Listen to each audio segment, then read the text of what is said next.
কই গো একটু হুন্না যাও, আমার লঙ্গি খুঁজা দাও।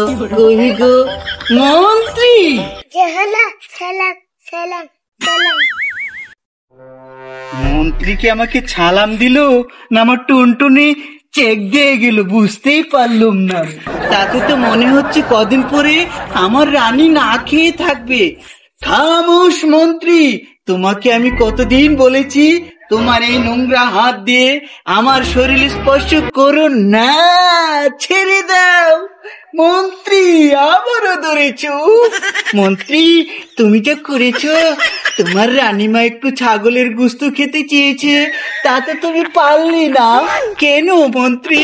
তুমি কি জানো না রানীমা কচি মুরগি আর ছোট ছোট ছাগলের বাচ্চা গোশত ছাড়া সে খেতেই পারে না? কি করেছো মন্ত্রী? তোমাকে তো আমি কত্তন করে দেব। কুল মহারাজ কুল, শান্ত হ, ছাগলের ব্যবস্থা করছি, হবে না।